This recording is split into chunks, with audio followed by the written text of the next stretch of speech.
This is Gene Keys, Skyserve, Texas News. A Houston man has now been charged with murder after shooting his mom's abusive boyfriend. KHOU.com contributed to this report. Witnesses last Wednesday at a Houston gas station say a man had been beating a woman in front of her 3 young children. Police say the woman then called her son, 18-year-old Trevon Jones, to come get her away from her abusive boyfriend. Jones and another man arrived at the busy gas station, getting the mother and her children out of the boyfriend's car. Police say after that, the son and his friend decided to take things into their own hands. 40-year-old Frederick Wallace was driving away when he was shot. Police say Jones fired nearly 20 shots from an assault rifle. Wallace crashed into a tree, dying moments later. Police found him slumped over the steering wheel in the car riddled with bullets. Houston police arrested Jones hours after the shooting. He has now been charged with murder.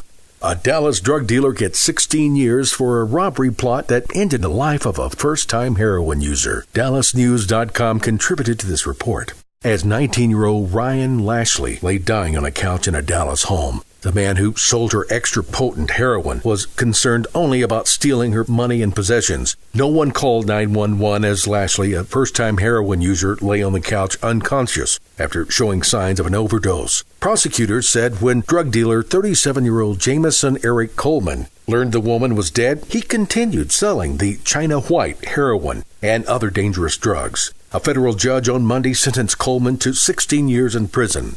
The sentence from U.S. District Judge Sam Lindsay was 1 year longer than what prosecutors requested.